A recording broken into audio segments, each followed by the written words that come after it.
Assalamualaikum warahmatullahi wabarakatuh. Perkenalkan, nama saya Erna Khotijah Suatmi, SEMAK. Saya adalah dosen Home Base S1 Akuntansi, Fakultas Hukum dan Bisnis Universitas Duta Bangsa Surakarta. Dalam pelaksanaan Tridharma Pendidikan, yang saya ampu adalah akuntansi dasar, yang merupakan mata kuliah inti di dalam program studi akuntansi.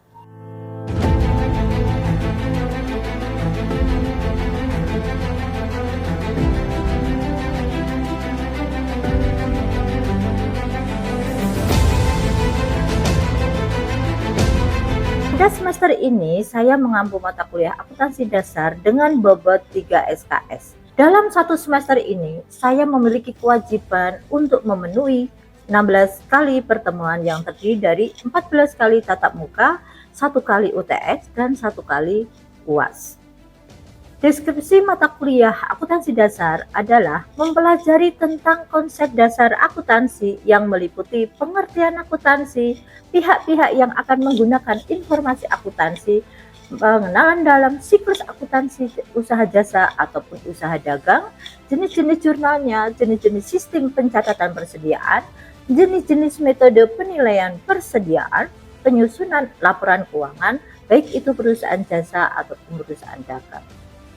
Adapun materi pembelajaran akuntansi dasar adalah yang pertama konsep dasar akuntansi, yang kedua terkait persamaan dasar akuntansi dan jenis laporan keuangannya, yang ketiga terkait dengan nama akun, kode akun, dan saldo normal dan paham dalam sistem pembukuan berpasangan.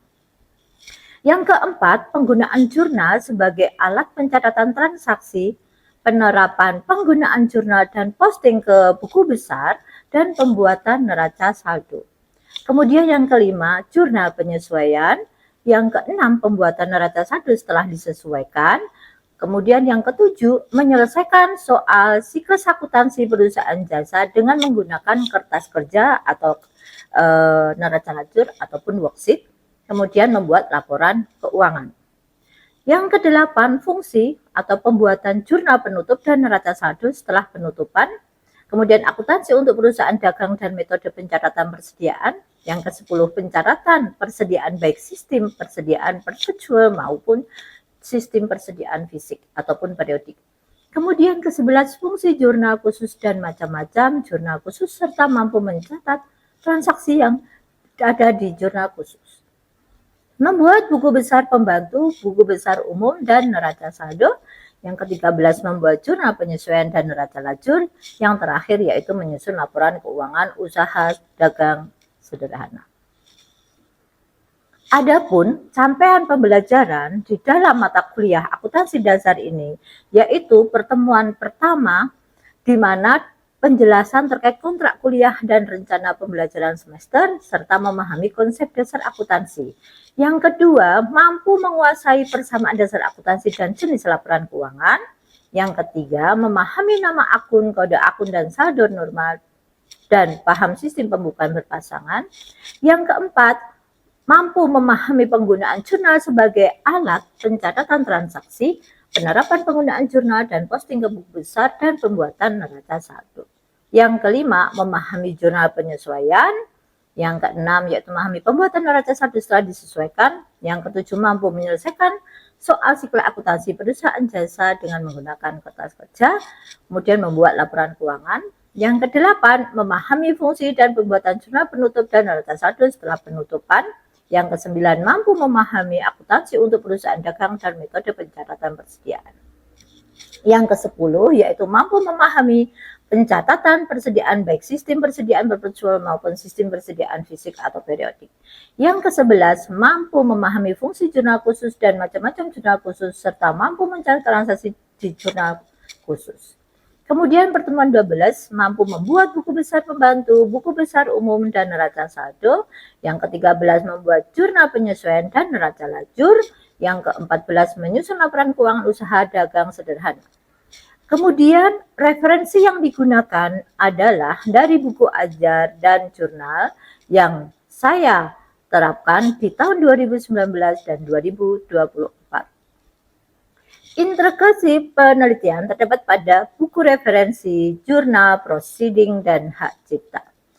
Dalam pembelajaran, saya menerapkan pembelajaran studi kasus dan project based learning, di mana mahasiswa belajar langsung dengan kenyataan yang ada di lapangan. Peran aktif saya dengan mahasiswa mengarahkan mahasiswa dengan diskusi memberikan suatu pertanyaan tentang kasus-kasus yang terjadi dalam suatu transaksi keuangan yang ada dalam entitas atau perusahaan agar dapat memahami secara langsung dalam pencatatan pembukuan. Aturan penilaian yang saya ampuh adalah 10% absen, 20% tugas, 30% UTS, dan 40% UAS. Di mana aturan penilaian tersebut sudah tertuang di dalam rencana pembelajaran 1 semester. Metode pembelajaran secara luring di mana diberikan kasus-kasus yang terjadi dalam usaha jasa ataupun usaha dagang yang bisa diselesaikan sesuai tahapan siklus akuntansi, di mana terkait dengan kasus untuk usaha jasa ataupun contoh kasus untuk usaha dagang. Materi bisa diakses di dalam e-learning agar mahasiswa dapat memberi pembelajaran dengan baik, yaitu di pertemuan ke-14. Mari kita simak video pembelajaran berikut ini. Assalamualaikum warahmatullahi wabarakatuh. Waalaikumsalam warahmatullahi wabarakatuh. Selamat pagi teman-teman. Pagi. Apakah Anda tadi lancar aja di perjalanan?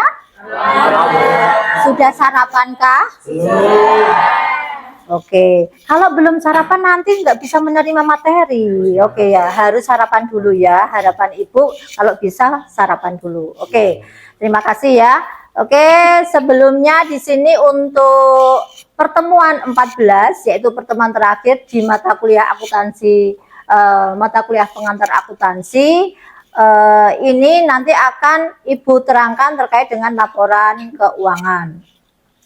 Kemudian sebelum dari pertemuan laporan keuangan ini, yang pasti materi yang telah diberikan pertemuan ke-13 yaitu berkaitan dengan yaitu adanya suatu jurnal penyesuaian, kemudian ada neraca lajur atau worksheet atau kertas kerja. Kemudian kita refresh dulu nih, karena kita tahap terakhir ya, di mana mahasiswa harus mampu untuk mengetahui yang namanya siklus akuntansi perusahaan dagang. Sebelum UTS, kita menerangkan yaitu yang namanya siklus akuntansi perusahaan jasa. Kalau jasa itu mudah sekali ya, karena apa? Jasa itu hanya pelayanan. Kalau pelayanan terkait dengan jasa, itu tidak serumit dengan perusahaan dagang. Oke, coba refresh dulu ya terkait dengan materi yang kemarin. Coba siapa yang mau menerangkan terkait dengan jurnal penyesuaian yang biasanya dilakukan di dalam suatu akhir periode. Siapa? Tunjuk jari. Oke, ya Aida silahkan. Oke, umumnya itu yang biasanya dilakukan pada jurnal penyesuaian itu yang pertama itu ada beban dibayar di muka, terus kemudian pendapatan diterima di muka, terus ada persediaan barang dagang, kemudian ada penyusutan aset tetap, kemudian ada penyesuaian itu terkait dengan adanya utang biaya begitu ya, bisa ya. Oke, terima kasih. Terima kasih Aida, bahwa di dalam suatu penyesuaian dilakukan biasanya di akhir periode perusahaan itu pasti akan menyesuaikan yang perlu disesuaikan apa aja. Yang pertama biasanya perlengkapan yang habis pakai itu berapa, seperti itu. Pastinya setiap entitas itu mesti menggunakan suatu yang namanya perlengkapan ya. Oke, kemudian yang kedua dengan adanya penyesuaian terkait dengan apa? Persediaan barang dagang akhir, di mana berapa besarnya. Kalau menggunakan metode apa yang digunakan, sesuaikan dengan metode tersebut. Persediaan barang dagangan ada beberapa metode yang digunakan. Apa aja metode persediaan?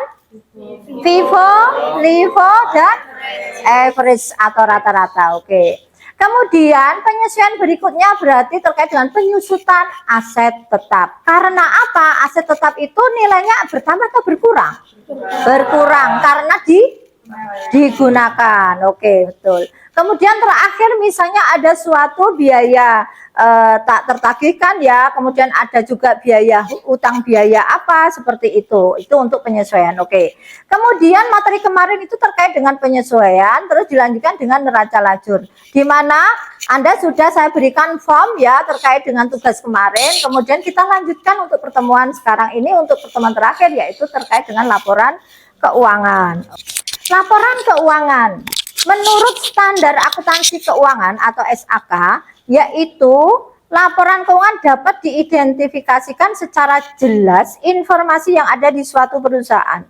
Laporan keuangan meliputi sebagai berikut, yaitu memang kalau di dalam perusahaan atau entitas itu yang sudah banyak untuk terkait dengan transaksi yang ada, itu menggunakan yang namanya 5 laporan keuangan. Tetapi di sini kita belajar sederhana dulu karena di sini semester 1, di mana untuk materi akuntansi dasar atau pengantar akuntansi ini kita mengenal yang laporan keuangan meliputi 4 ya. Tetapi semuanya memang perlu kita pelajari. Yang pertama laporan laba rugi dan penghasilan komprehensif lain. Kemudian kedua perubahan ekuitas, posisi keuangan, terus arus kas dan catatan atas laporan keuangan. Di dalam pencatatan laporan ini itu harus semuanya transparansi, ya enggak? Bentuk bahwa perusahaan itu bertanggung jawab terkait dengan kegiatan transaksi yang dilakukan. Kemudian tujuan laporan keuangan.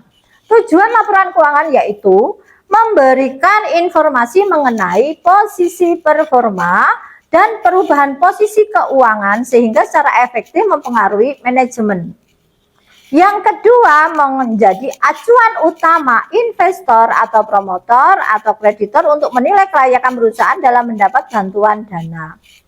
Kemudian ketiga, sumber informasi untuk mengambil berbagai keputusan penting secara akurat. Yang keempat, membantu para pemegang saham dalam mempelajari dan mengetahui aspek yang terjadi dalam perusahaan.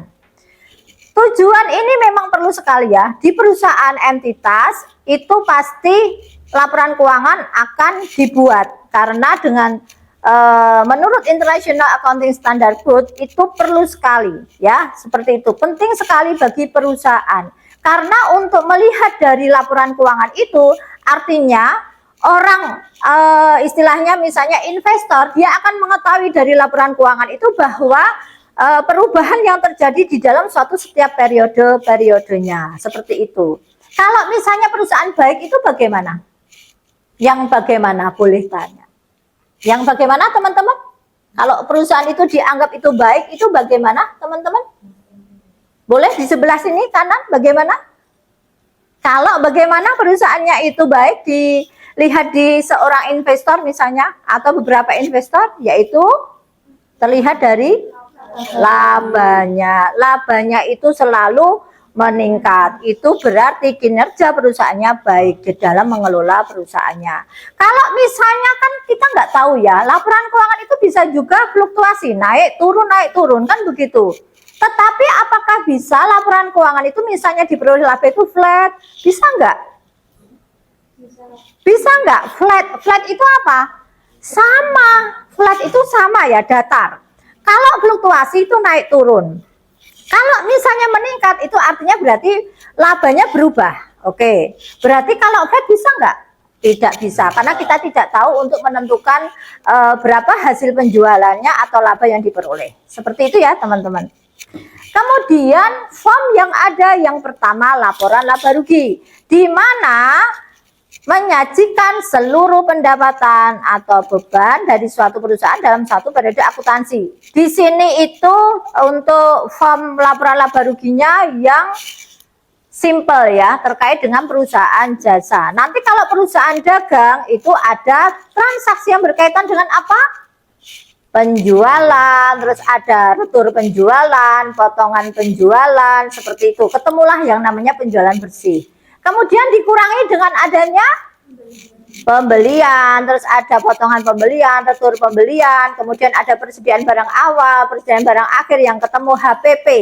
Penjualan bersih dikurangi HPP namanya laba kotor. Itu laba kotor, tidak bisa rugi kotor. Mengapa? Ya nggak bisa produk yang dipakai masa itu rugi, kan nggak bisa, tetap laba kotor. Baru nanti dikurangi beban, itu baru nanti ketemulah laba atau rugi bersih sebelum pajak.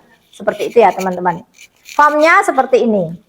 Kalau boleh tahu nih teman-teman, pendapatan ataupun penjualan itu bertambah di posisi mana? Kredit, betul. Kalau beban ataupun mungkin terkait dengan aktiva bertambah posisi debit. Oke, seperti itu. Contohnya di sini pendapatan jasa ya. Kalau untuk perusahaan dagang artinya seperti tadi yang Ibu contohkan. Kemudian yang kedua perubahan entitas atau ekuitas, di mana yaitu laporan keuangan perusahaan jasa yang secara khusus menyajikan informasi mengenai segala perubahan yang terjadi pada modal atau ekuitas suatu perusahaan pada satu periode akuntansi. Kalau namanya satu periode akuntansi itu berapa bulan sih? 12. Dimulai dari apa? Januari sampai Desember sesuai standar akuntansi keuangan. Laporan perubahan ekuitas modal awal ditambah laba, jika rugi dikurangi, ketemu terus nanti jika ada privilege dikurangi lagi, ketemulah modal akhir. Oke, ini sudah apa ya teman-teman? Sudah. Lanjut yang ketiga yaitu laporan posisi keuangan, di mana laporan posisi keuangan itu harus balance antara apa? Aktiva dan pasifa. Pasifah sendiri antara apa dan apa pasifah itu? Kewajiban dan ekuitas. Harus seimbang, harus sama di antara posisi debit dan posisi kredit. Biasanya teman-teman itu kalau misalnya dikasih latihan, dikasih soal, itu tidak seimbang. Pusing nggak? Pusing. Harus menelusuri semua. Yang salah di mana? Itu ya. Anak akuntansi memang seperti itu. Oke. Laporan arus kas untuk laporan yang keempat di dalam laporan keuangan, di mana di situ apa sih laporan arus kas?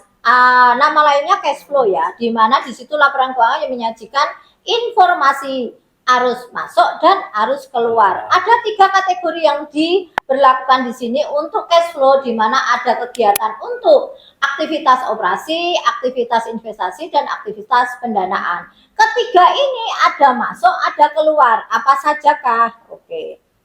Untuk aktivitas operasi, di mana di sini yang mempengaruhi dari laba rugi bersih perusahaan berhubungan dengan apa saja, yaitu meliputi penerimaan kas dari penjualan barang, dari royalti, fee, komisi, ataupun pendapatan lain. Itu untuk pemasukan cash flow dari aktivitas operasi. Kemudian pembayaran sejumlah kas kepada pemasok. Kalau pembayaran berarti keluar atau masuk? Keluar. Kemudian pembayaran sejumlah kas kepada karyawan, kan yang diperlukan misalnya ada petty cash ya, kas kecil, atau mungkin keperluan biaya perlengkapan seperti itu.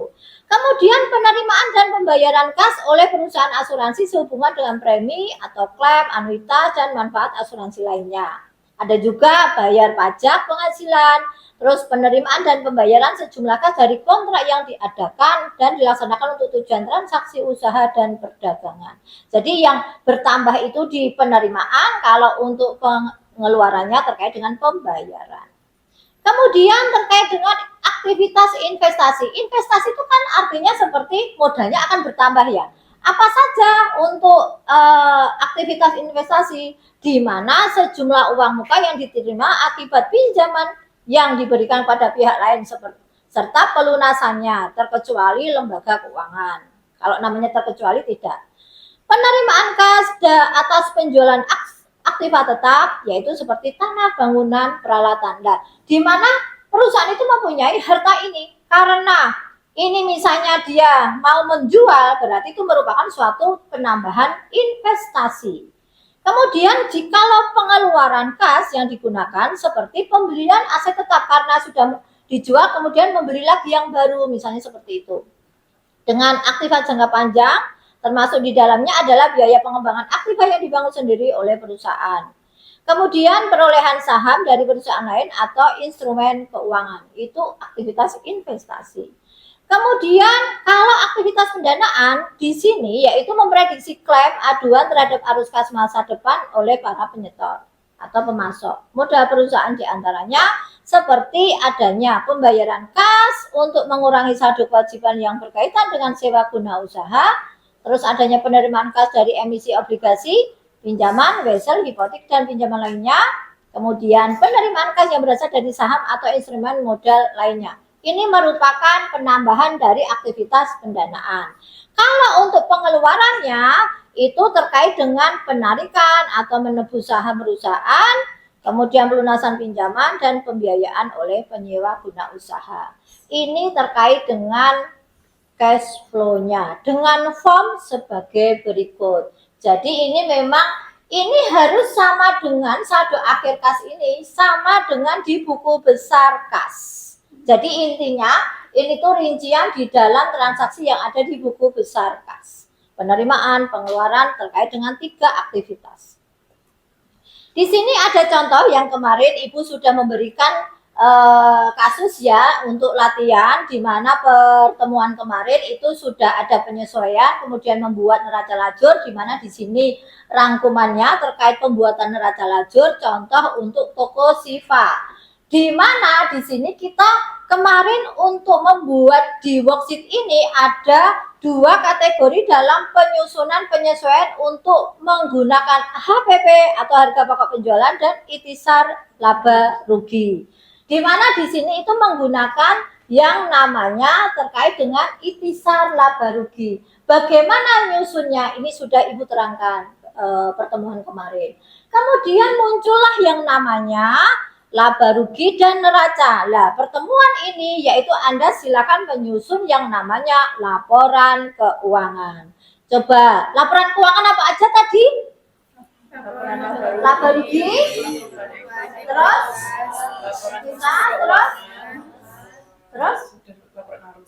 oke, dan juga laporan keuangan. Oke, itu ya untuk lengkapnya.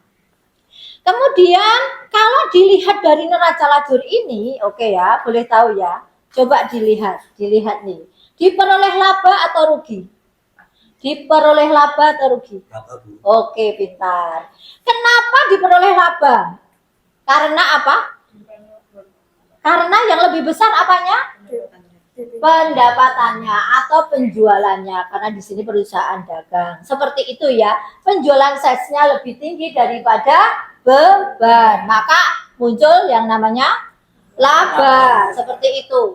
Kemudian, oke ya. Untuk yang di posisi neraca dan posisi laba rugi, dengan menyusunnya suatu worksheet ini, tugasnya nanti teman-teman menyusun laporan keuangan ya, di mana tugas itu nanti memang untuk yang sekarang ini Ibu tanya dulu supaya biar paham terkait dengan tadi yang sudah disampaikan dalam penyusunan laba rugi. Oke. Di sini untuk yang versi kedua menggunakan metodenya HPP. Perbedaannya kalau HPP itu nanti ada potongan penjualan, terus terkait dengan pembeliannya tidak usah, tidak ada karena sudah masuk HPP.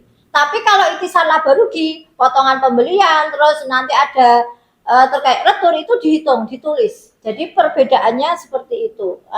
Di sini ada kan terkait retur pembelian, terus biaya angkut pembelian itu tercantum kalau itisar laba rugi. Jika HPP tidak, karena secara otomatis sudah terhitung HPP itu. Oke, kemudian hasil yang diperoleh dari worksheet tadi seperti ini. Karena ini untuk gambaran dulu ya, karena ini pembelajaran dulu, sehingga contoh yang tadi inilah yang termasuk untuk penyusunan laporan laba rugi diperoleh, yaitu laba sebesar 575.000. Oke, yang kedua yaitu perubahan modal, kemudian laporan posisi keuangan atau neraca harus seimbang. Oke, karena di sini arus kasnya belum, nanti silakan mencoba untuk arus kas, karena memang untuk melatih bahwa kegiatan aktivitas yang dilakukan 3 itu silakan nanti dipahami dari transaksi yang tadi dicoba. Oke ya, karena tadi sudah rinci sekali apa aja yang termasuk aktivitas untuk operasi, pendanaan, dan investasi apa aja sudah ada masuk dan keluarnya. Nanti dicoba untuk mengerjakan. Di sini Ibu berikan tugas terkait dengan soal sama ya, sama yang seperti tadi, karena kadang kita kalau misalnya nggak banyak latihan nanti nggak akan bisa. Seperti itu ya teman-teman. Oke, untuk materinya itu dulu. Silahkan yang mau bertanya boleh. Siapa mencari? Oke, Krisna silakan. Oke, teman-teman. Ada yang tahu, teman-teman, jawabannya? Enggak, Bu. Ada yang tahu, mungkin dibantu? Oke. Oke ya. Di dalam laporan keuangan, mengapa harus urut ya? Urut itu laporan laba rugi dulu, perubahan modal atau ekuitas, kemudian posisi keuangan atau neraca, kemudian dilanjutkan dengan adanya arus kas dan CALK. Harus urut dikarenakan dari hasil yang diperoleh itu saling berkesinambungan. Jika Anda menyusun neraca dulu, bisa nggak? Tidak bisa, karena harus mengetahui apa dulu kalau neraca? Modal akhirnya. Karena neraca itu kan modal akhirnya berapa itu dilihat dari laporan perubahan modal atau ekuitas. Kemudian kalau saya menyusun laporan perubahan ekuitas, bisa nggak pertama kali? Tidak bisa, karena harus menyusun apa yang namanya? Laporan laba atau rugi. Dikarenakan laba itu berpengaruh kemana? Ke modal. Modalnya jadi apa? Bertambah. Kalau rugi?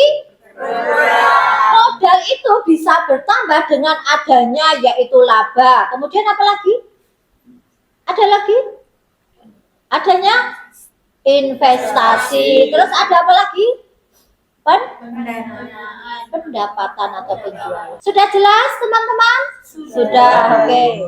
Di sini ada tugas ya teman-teman, silakan Anda kerjakan. Nanti ada Ibu berikan untuk kertas kerja, yaitu karena di sini kita refer juga untuk pertemuan kemarin dan sekarang, yaitu menyusun penyesuaian, membuat neraca lajur dan membuat laporan keuangan. Nanti di mana ditambahkan jurnal penutup, mungkin nanti ada tambahan sendiri. Begitu ya, sampai neraca 1 setelah penutupan. Tapi materinya udah diberikan kemarin. Begitu ya teman-teman ya.